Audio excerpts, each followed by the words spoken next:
स्वागत है आपका एक बार फिर। देखिए आज सेट नंबर 4 सॉल्यूशन करते हैं। इसे थोड़ा सा हार्ड बनाया है, बेसिक कैलकुलेशन के सवाल ज़्यादा दिए हैं। देखते हैं पहला सवाल क्या है। देखो त्रिभुज को लेकर सवाल पूछा जाता है।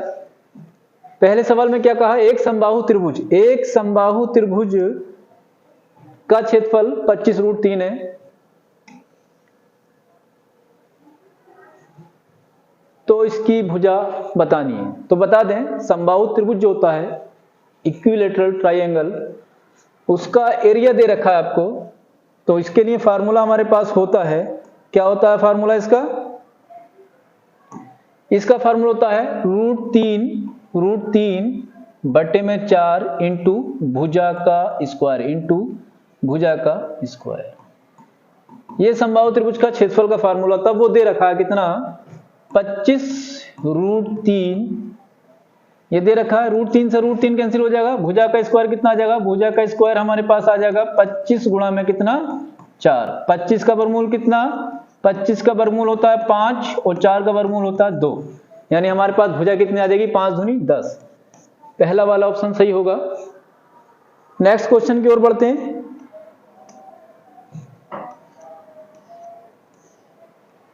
क्वेश्चन नंबर 2 क्या कहा, एक आयत की एक भुजा की लंबाई और विकर्ण क्रम से 7 सेमी और 25 सेमी है, तो इसका परिमाप ज्ञात करें। यह सवाल है, इसको हल करना है। एक आयत दिया, तो आयत जानते हैं, आयत इस तरीके से होता है, आपने आयत देखा होगा। इसमें क्या कह दिया उन्होंने, एक आयत की एक भुजा की लंबाई दे रखी है। क्या, एक आयत दिया है, उसकी एक भुजा की लंबाई, एक आयत की एक भुजा की लंबाई कितनी, 7 सेमी। तो ये दे रखी है 7 और एक विकर्ण की लंबाई दे रखी है। विकर्ण कितना दे रखा है इसका, 25 सेमी। ये कितना दे रखा है, 25 सेमी। तो ध्यान से देखें कि आयत के कोने पे जो होता है क्या बनता है, समकोण बनता है। तो इस तरीके का हो गया, ये समकोण है। ये कितनी है, 7 है, और ये कितना है, 25 है। यानी एक समकोण त्रिभुज बन गया। ये पाइथागोरस प्रमेय आप जानते हैं, यानी कण के वर्ग में से अगर लंब का वर्ग घटा दें तो हमें आधार का वर्ग पता चल जाएगा। 25 का वर्ग होता है 625। 625 में से 49 अगर हम माइनस कर दें तो हमारे पास क्या मिलेगा, ये वाली भुजा मिल जाएगी। कितनी मिलेगी, माइनस करेंगे तो कितना आएगा, ये 576। इसका वर्गमूल जो मिलेगा कितना मिलेगा, 24। यानी ये वाली भुजा जो मिलेगी हमें कितनी मिलेगी, 24 मिलेगी। कितनी मिलेगी, 24 मिलेगी। अब हम जानते हैं कि इसका परिमाप जो होता है, परिमाप के लिए फार्मूला होता है 2 लंबाई प्लस चौड़ाई। ये फार्मूला होता है परिमाप का। 2 लंबाई कितनी 24 और चौड़ाई कितनी 7। तो 24 7 कितना हो गया, 31। 31 की 2 से गुणा करेंगे, 31 दूनी 62। तो कितना आंसर आ जाएगा, 62। यानी 62 क्या होगा इसका, पेरीमीटर। पेरीमीटर मतलब परिमाप होगा। ऑप्शन सी मैच करेगा। नेक्स्ट क्वेश्चन की ओर बढ़ते हैं। क्या दे रखा है, सवाल में कहा कि एक वर्ग का विकर्ण 10√2 है। इसकी परिधि, परिमाप, परिमिति या चारों ओर एक ही बात है, एक बार ध्यान रखें। परिधि, परिमाप, परिमिति या चारों ओर क्या होता है, एक ही बात होती है। यानी परिमाप की बात कर रहा है वो। किसकी बात कर रहा है, परिमाप की। तो वर्ग का परिमाप जो होता है वो होता है 4 गुणा भुजा। और वर्ग का विकर्ण क्या होता है, जो वर्ग होता है, स्क्वायर होता है, उसका विकर्ण जो होता है वो कितना होता है, भुजा√2। वर्ग का विकर्ण क्या होता है, भुजा√2। वर्ग का विकर्ण ये होता है। और वो दे रखा है कितना, 10√2 सेमी। कितना दे रखा है, 10√2 सेमी। भुजा कितनी आ गई, भुजा आ गई हमारे पास कितनी, 10 सेमी आ गई। सेमी दिया तो सेमी, मीटर दिया हो तो मीटर। भुजा 10 सेमी आ गई। उसने भुजा नहीं पूछा, उसने क्या पूछा, परिमाप। परिधि, परिमाप या परिमिति एक ही बात होती है। तो वर्ग की परिमिति क्या होती है, वर्ग की परिमिति होती है 4 गुणा में भुजा। क्या होती है, 4 गुणा में भुजा। यानी 4 की गुणा कर लेंगे किससे, 10 से गुणा कर लेंगे, हमारे पास 40 क्या आ जाएगा इसका, 40 सेमी इसका पेरीमीटर आ जाएगा, यानी परिमाप आ जाएगा। तो आंसर डी वाला ऑप्शन सही होगा। नेक्स्ट क्वेश्चन देखें।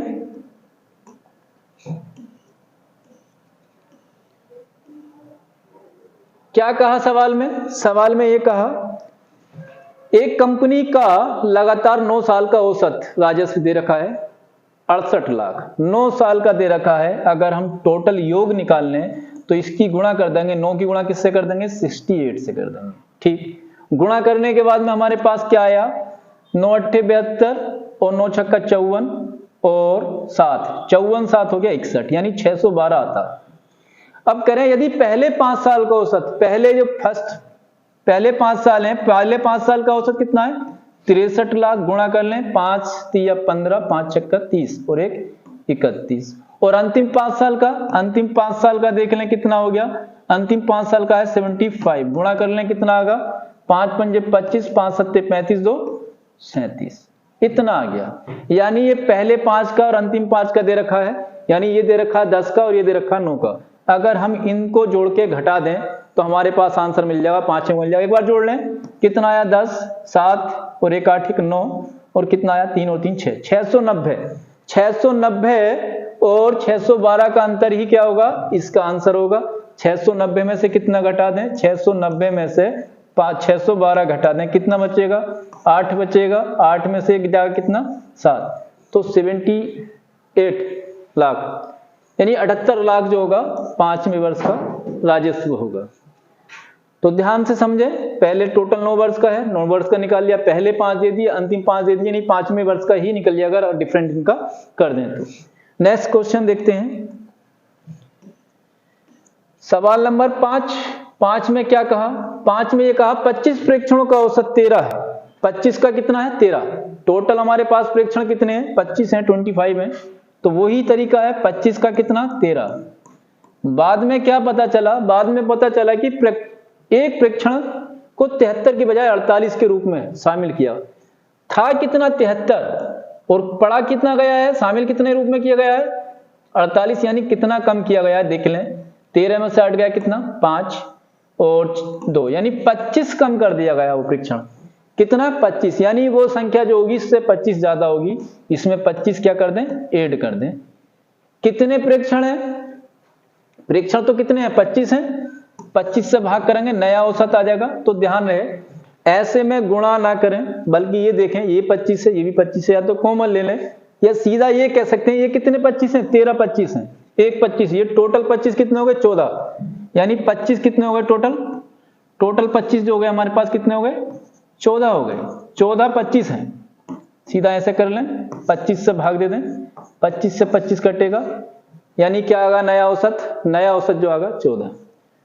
बात समझ में आ गई, 13 25 है, 13 25 ये, एक 25 ये, 14 25 हो गए, 14 की गुणा कर लेंगे किससे 25 से। अगला सवाल देखते हैं,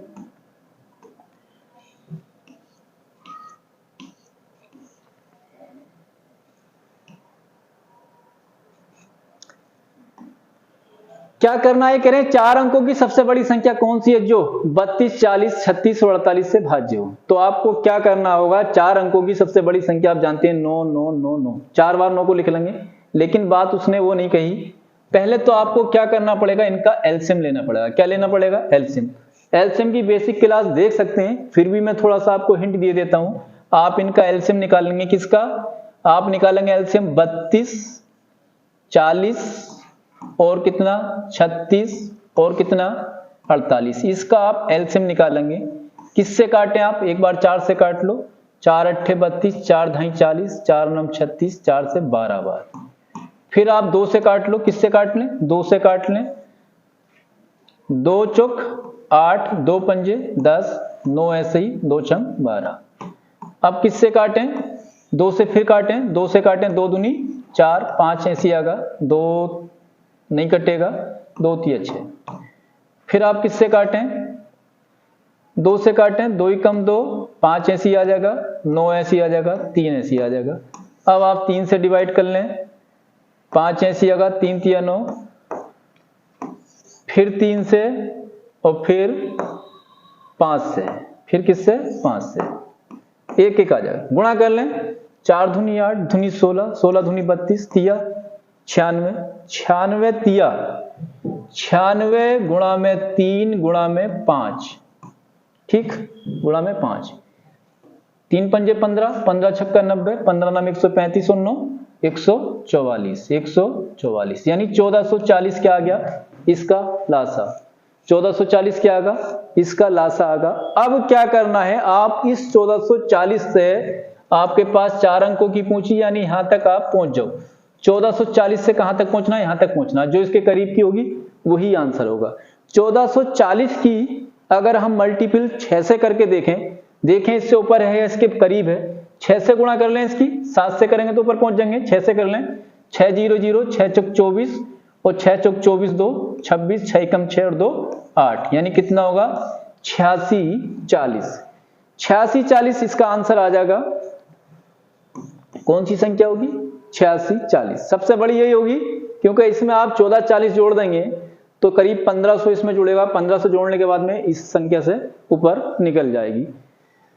तो आंसर कितना आगा, 86 40। या आप ये कर सकते हैं, इससे इसे भाग कर सकते हैं, जो शेष आगा वो आप घटा भी कर सकते हैं, ऐसे निकाल सकते हैं, लेकिन पेड़ लंबा पड़ेगा, आप ऐसे ही करें। नेक्स्ट,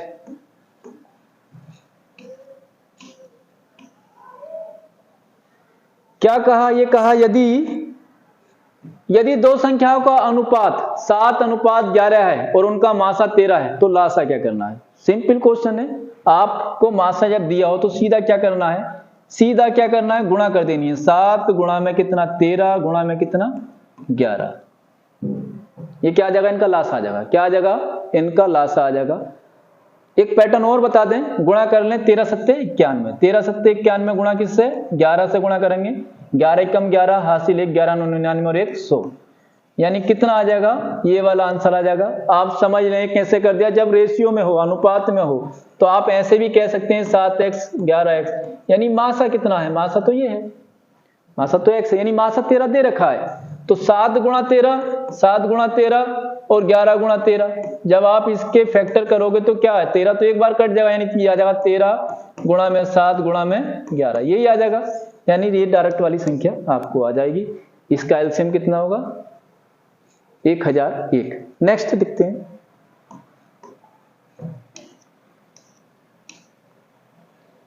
क्या कहा सवाल में कहा एक पंखे के मूल्य में 40% कम कर दिया। पंखे का मूल्य कर दिया हमने 40% कम कर दिया, माइनस लगा देंगे। उसकी बिक्री में कितनी वृद्धि हो गई, 50 की, प्लस लगा देंगे। एक जगह माइनस आएगा, यहां पे भी माइनस। 40 गुणा में कितना, 50। जब कमी वृद्धि होती है तो हमें एक्स वाई वाला फार्मूला लगाना है।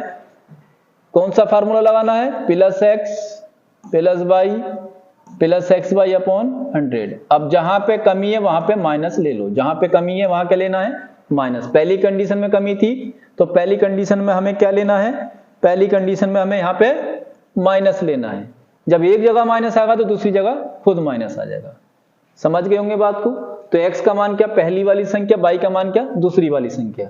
इसे कैलकुलेट करना है, कितना आ जाएगा आंसर, कैलकुलेट कर लें। कितना बचेगा, यहां से 10 बचेगा, प्लस का 10 बचेगा और यहां से माइनस का कितना हो जाएगा, 4 पंजे 20। माइनस का 20 तो कितना बचेगा, माइनस का 10। माइनस किसे दर्शाता, माइनस दर्शाता है कमी को। क्या होगा, 10% की कमी। 10% की कमी इसका आंसर होगा। 10% की कमी क्या होगा, इसका आंसर होगा। 10% की कमी क्या होगा, आंसर होगा सी वाला ऑप्शन। ठीक, नेक्स्ट में क्या दे रखा है, अगला सवाल क्या कहा, सवाल में कहा यदि ए बी से 40% कम है, ए बी से 40% कम है। सिंपल है, आपके एक्स वाई का फार्मूला नहीं लगाना है, बल्कि हमें ये देखना है कितना कम है। 40% कम है, 40/100 में से घटा देना 40 को। 100 में से 40 घटाओगे कितना, 60 गुणा में 100। कैलकुलेट करना है, कैलकुलेट करना, 2 बार कटेगा, 3 बार कटेगा, यानी 200/3। कितना, 200/3, तो 2 छंग 18, 2 छंग 18, तो कौन सा वाला आंसर आ जाएगा, डी वाला आ जाएगा। पॉइंट करके 6 चलता रहेगा। ध्यान रहे, जब कमी इस तरीके का सवाल हो तो आप फार्मूला क्या लगाओगे, x × 100/100 माइनस x, ये आप लगा देंगे। अगर कमी है और वृद्धि होगी तो यहाँ क्या कर लेंगे, प्लस। एक जगह शुरू में देखना, शुरू में क्या चीज है, बाद में उल्टा ही होगा इसका। बाद में क्या होगा, उल्टा होगा। कमी दी होगी तो वृद्धि पूछी होगी और वृद्धि दी होगी तो कमी पूछी होगी। आपको ये ध्यान रखना, शुरू में क्या दिया है, जो दिया है वही करना है। नेक्स्ट सवाल,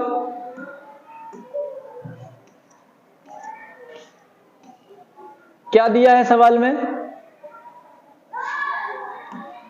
सवाल में दे रहे हैं 3300 रुपए की एक धनराशि 5 वर्ष का साधारण ब्याज। 3300 रुपए की धनराशि है, 5 वर्ष का साधारण ब्याज कितना हो जाता है? 1980। वार्षिक दर क्या? आसान सवाल है, आप जानते हैं मूलधन और फिर क्या? गुणा दर। दर क्या करनी है आपको? निकालनी है। गुणा में समय कितना है? 5 वर्ष बटे में 100 बराबर में ब्याज। बराबर में क्या? ब्याज। कैलकुलेट कर लेंगे कितना आ जाएगा? R बराबर आ जाएगा 1980 बटे में कितना? 33 गुणा में कितना? 5। कैलकुलेट कर लेते हैं कितना? 11 से कर लें। 11 तिया 33, ठीक। 11 एकम 11, 11 अट्ठे 88। 5 से काटें कितनी बार कटेगा? 5 तिया 15, 5 तिया 15, 5 छक्का 30। इससे काट लें, 3 से कितनी बार कट जाएगा? 12 बार कट जाएगा। यानी इसकी दर कितनी आ जाएगी? 12% आ जाएगी। तो दर क्या आ गई? 12% आ गई दर। नेक्स्ट क्वेश्चन,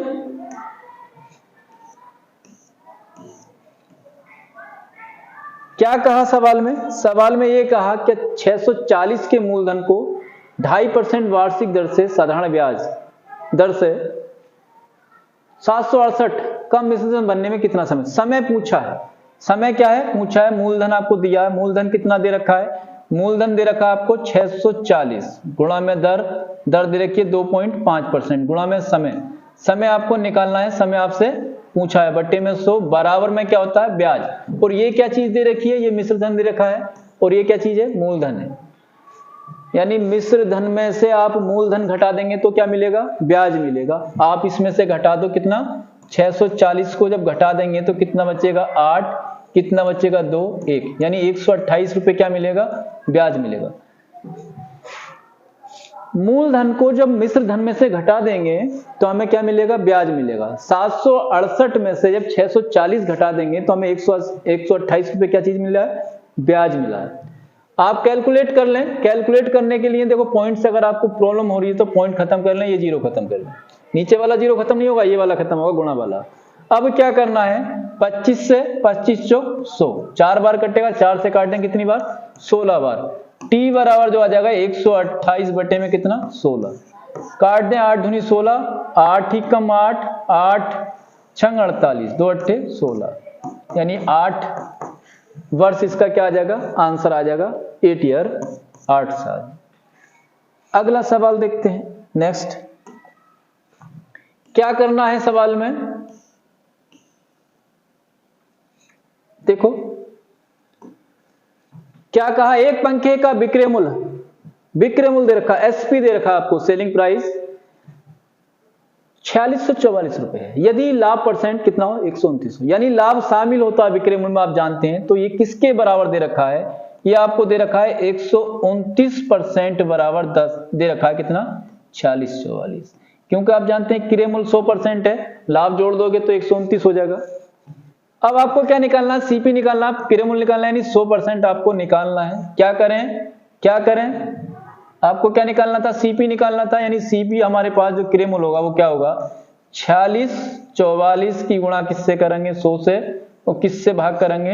129 से। किससे भाग करेंगे? 129 से। आप डिवाइड कर लें, 3 का पहाड़ा आपको याद होगा, 3 से डिवाइड कर लें, या आप इससे डायरेक्ट डिवाइड कर सकते हैं। कितनी बार कटेगा? 3 से देख लें, 3 चौक 12, 3 तिया 9, 43 बार कटेगा। 3 से इसे देख लें, 3 से कितनी बार कटेगा? 3 ही कम 3 और 3 पंजे 15, 3 चौक 12, 3 अट्ठे 24। 43 से काटो, 43 से कितनी बार कट जाएगा? 36 बार कटेगा ये। तो ये जो कटेगा 36 बार कटेगा, 100 से गुणा हो जाएगी तो कितना आ जाएगा? 3600 आ जाएगा। कितना आ जाएगा? 3600 आ जाएगा। नेक्स्ट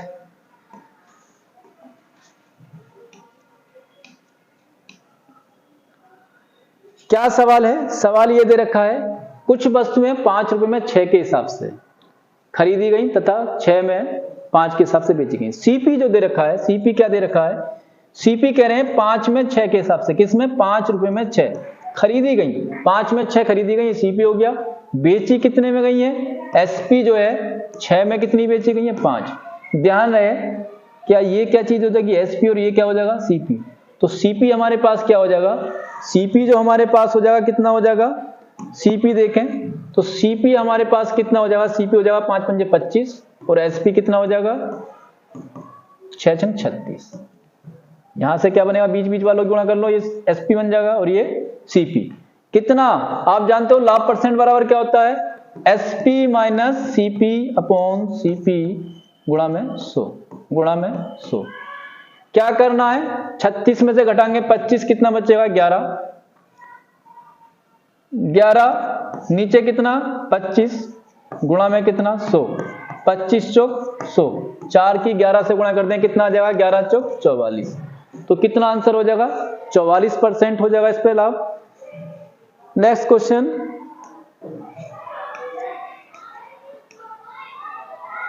इकाई का अंक पूछा है। जब इकाई का अंक पूछे तो आप ये तलाश करो कहीं 5 तो नहीं है लास्ट में, यूनिट में 5 कहीं नहीं है, 5 नहीं है। अब क्या करना है, लास्ट वाला डिजिट देखो, लास्ट वाले सबका देखना है, सबका लास्ट की गुणा करनी है। 6 सत्ते 42, 42 आया। अब ये लास्ट में ये बना, इसकी गुणा करेंगे इससे, 8 दूनी 16, 16 में लास्ट में क्या बना ये, इसकी गुणा करेंगे 6 तिया 18, यानी कितना आगा लास्ट में 8। तो इकाई का अंक क्या होगा 8 ही होगा। क्या होगा 8 होगा। समझ में आ गई होगी बात। नेक्स्ट,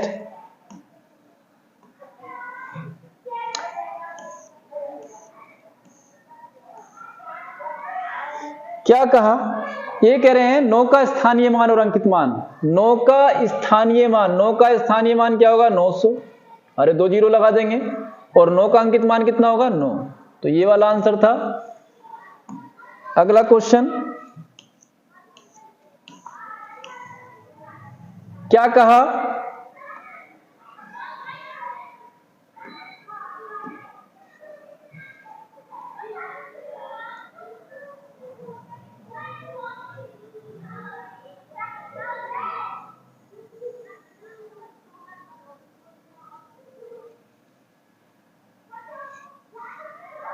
क्या कहा इसमें,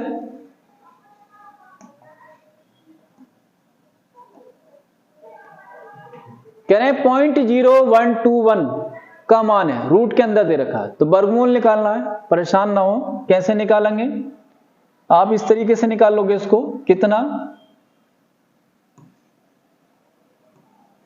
0.0121, जितनी संख्याएं हैं उतने जीरो लगा लें एक पे, पॉइंट हटा के क्या कर लें, इस पॉइंट को हटा दें, 0 1 2 1, कितनी संख्याएं लिख लें, एक पे कितने जीरो लगा लें, 1 2 3 और 4। अब ये क्या होगा, इसका वर्गमूल निकालने कितना निकलेगा 11, इसका निकालने कितना निकलेगा 100, कितना निकलेगा 100। अब आप क्या कर लें, इसको डिवाइड कर लें, यानी 2 के बाद पॉइंट लगा दें, 2 के बाद क्या कर दें पॉइंट लगा दें, तो ऑप्शन हमारा कौन सा मैच करेगा, ये करेगा। अगला सवाल देखें। नेक्स्ट,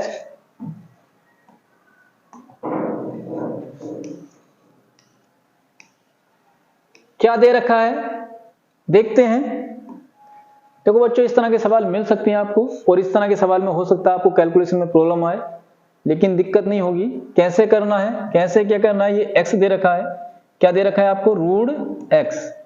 अब ये वाला भाग में, सीधा भाग में यहाँ पे इसको ले आओ, यहाँ पे इसको ले आओ, बराबर में कितना दिया 0.02।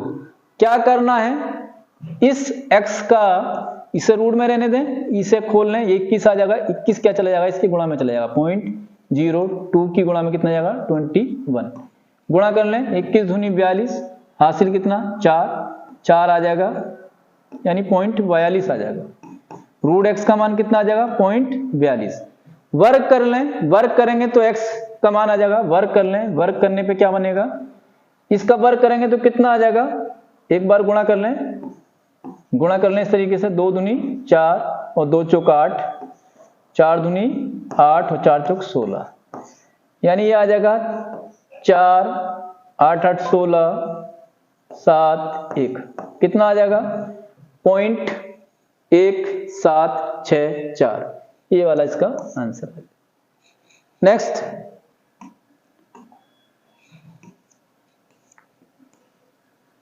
क्या सवाल दे रखा है? देखो इस तरह के सवाल कैसे करते हैं। इस तरह के सवाल में आपको क्या करना है, इस तरह के सवाल में आपको नीचे से पकड़ना है। कहां से पकड़ना है? यहां से पकड़ना है। ये करना है 5 × 5 और 1, 5 × 5 और 4 9, 9/5, यानी इस वाली चीज का कितना मिलेगा तुम्हें? 9/5। अब इस 9/5 को किसके साथ हमें रखना है? हमें रखना है इस 9/5 को किसके? 1 + 3/9/5। 5 कूद के कहां जाएगा? यहां जाएगा। अब इसे हल कर लो, यहां तक हल हो जाएगा। ये कहां तक? यहां तक। 9 × 9 और 15, 9 और 15 कितना हो गया? 24। ये आ गया 24/9। कितना आ गया ये? 24/9, 24/9। चाहो तो काट भी सकते हो इसे, ऐसे कर लें, 3 × 8 = 24 और 3 × 3 = 9। इससे ये भी लिख सकते हैं। ये कहां तक आया? अगले वाले पोर्शन में इसको जोड़ दो। किसमें? इसके साथ ऐड कर दो। किसके साथ?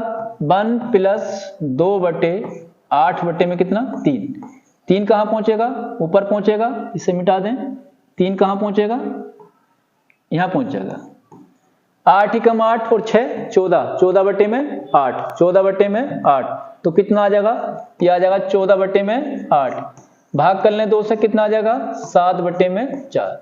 तो कौन सा वाला आंसर होगा? ए वाला इसका आंसर होगा।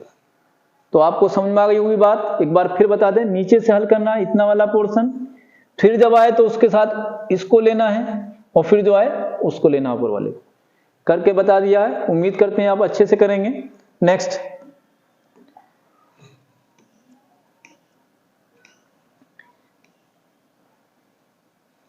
क्या दे रखा है सवाल में? सवाल में दे रखा है सीधा सीधा निकालना है। आप क्या करेंगे? 56, ये कितना हो जाएगा? 4 की पावर 3 का मतलब हो जाएगा 64, माइनस ये कितना हो जाएगा? 3 × 9, यानी 9 × 27। 27 माइनस 64 और इसको जोड़ेंगे 0 और 6 5 11 1 12। 120 में से अगर हम 27 को माइनस करते हैं तो हमारे पास कितना आएगा? 93। कितना आएगा? 93। नेक्स्ट,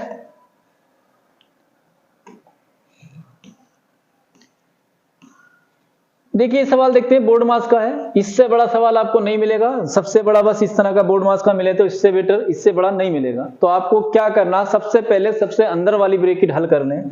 सबसे अंदर वाली ब्रैकेट कौन सी है? ये 2 दूनी 4 1 5/5 में कितना? 2, प्लस में कितना? 3/4। इसे हल कर लें पूरा। 4 एलसीएम ले लें। कितना? 4 इसके साथ क्या ले लें? एलसीएम ले लें।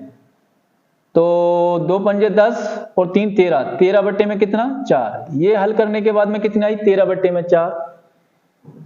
और ये कितना आगा? 4 × 12 और 1 13, 13/3, 13/3। ये माइनस का, तो ये वाली यहां तक सोल्व हो गई, यहां तक सोल्व हो गई। इसे सोल्व कर लें। आगे क्या है? भाग का निशान है। भाग के निशान के बाद में क्या है? 6 दूनी 12 1 13, 13/6।